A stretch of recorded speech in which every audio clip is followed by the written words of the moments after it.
Capricorn Sun, Moon, and Ascendant. This is your June 2025 astrological report. So let me go ahead and share the screen. This is you must be feeling it actually because your ruling planet just moved into the sign of Aries. And when a planet makes its initial shift, is when it's the most potent in that energy field. It's a very powerful moment. So Saturn currently is at 0 degrees Aries, just beginning a whole new cycle, whole new 29-year cycle. It's your ruling planet. I'm wondering what you're feeling. Do feel free to leave a comment and let me know. Does it feel heavy? Because Saturn is a slowing down energy that slows us down and makes us stop and do what we would need to do to get where Saturn wants us to get. And usually it's not stuff we want to do, especially when it's in the sign of Aries. We want to gallop and go forward. Aries is a go forward action energy. So with that Saturn slowing it down, I wonder how things feel for Capricorn.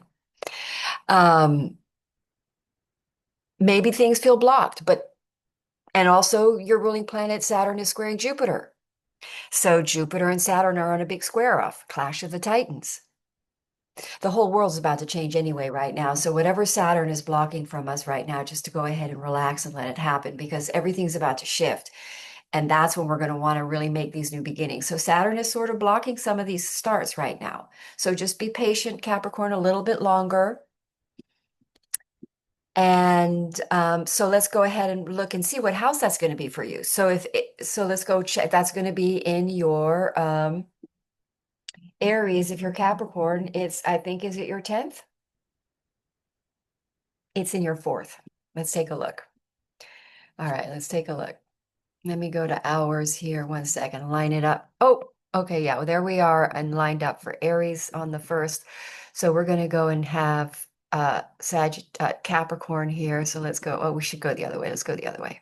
Capricorn is right here on the ascendant. Come on, Capricorn. There we go. So that puts Aries in your fourth house. So brand new, huge new location shift. You're going to move somewhere and you're probably going to stay there. Now, because of that Saturn block, perhaps you make a miss. Let's say you move to a city. Let's say you move to New York. You move in one neighborhood and it's not the right neighborhood. It gets blocked. But then the opportunity of the place that you're really going to settle into opens up within this year. This is a 2.5 to 3 year transit. So it's going to play out within that period. But at the end of this time that Saturn leaves, you will have the gift of a new home or a new. I moved when Saturn was in my fifth house. I actually sold my property. So by the time Saturn left my fourth house, I was sort of looking for a new place to move. But but that's going to be in the sign. I was in the sign of Libra. So, but in the sign of Aries, we're really looking at new beginnings. So something is initiating in a living situation where you're really going to eventually settle for a long time. So you're finding and building a new living structured family. Jupiter is going to be in 0 degrees Cancer. It's all about building home and family and structure. That's in your seventh house. There's a good chance you get into a very serious committed relationship here. That makes you move and settle down. You're settling down in some way. Or other partnership agreements, because sometimes the seventh house can be signing contracts and new clients and relationship partnership agreements. So perhaps a friend comes in and helps you find a place that you can move and sign a contract there through a friend helps you move. That could be a case. But with Jupiter in your seventh house for the entire year, first of all, it's an extremely positive energy in Jupiter. It's extremely expansive. Pretty good chance you line up with a good connection, a good relationship that settles you into a location. Mercury is going to be there too, so there could be communication coming in, or that's when you meet somebody, and then we're going to have Venus conjoining Uranus. A lot of people will meet their person on social media. So maybe it will be by the end of the month, Venus goes in, hits Uranus, which is another Saturn ruled planet. And Venus is it's in its very good dignity there. So perhaps a very stable long-term relationship connection happens here at the end of the month. Now, with Saturn and Jupiter squaring, plus we've got the sun in combustion, all things Saturn are going to be a little bit blocked, and all things Jupiter, just for a couple of weeks. Saturn's going to go retrograde here, and Jupiter's going to move on. So we're going to get out of that square. in about 2.5 weeks. The sun will be out of combusting Jupiter too, and then things are going to move forward towards the end of the month. Okay. So this month is really fabulous. Things are starting. Great. Let's put it this way. The coast is now cleared for all these new beginnings and for things to happen.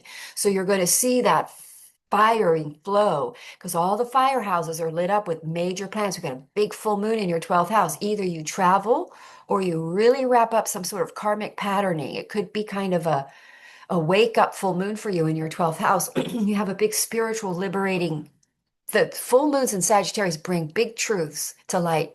So a big truth comes to light that transforms you spiritually, opens your mind in a big way to think occultism. You've got Mars in your 8th house, or to some sort of financial way to be financially liberated because it's making a square to Uranus. So somehow that could end a debt.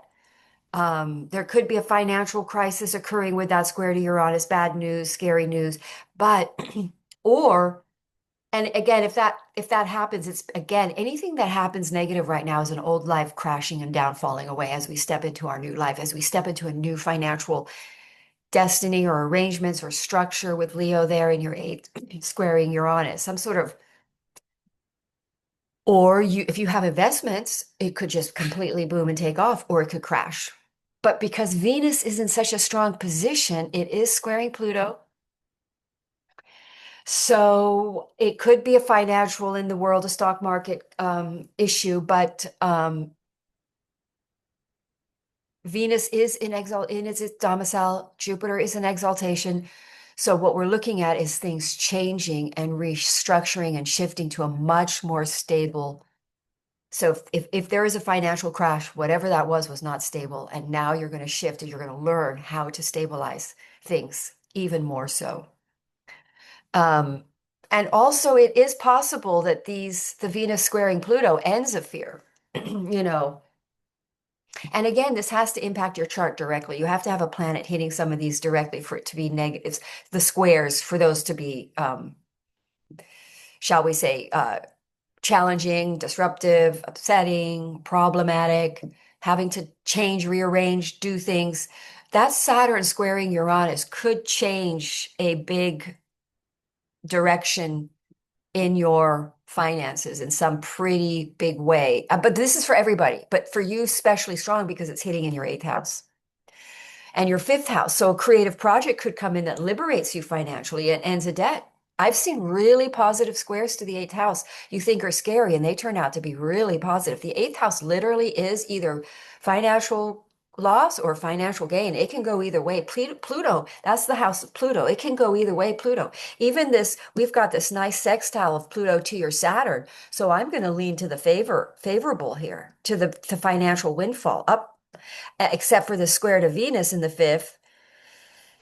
That that might be more of a triggery energy again a fear collapse of some sort because your Pluto's a transformation. It could just be transforming a fear within you about finances that then this fear is transformed and you step into this higher frequency around finances. You understand how to hold a high frequency around finances, not to let these because these are fear-based attachment houses.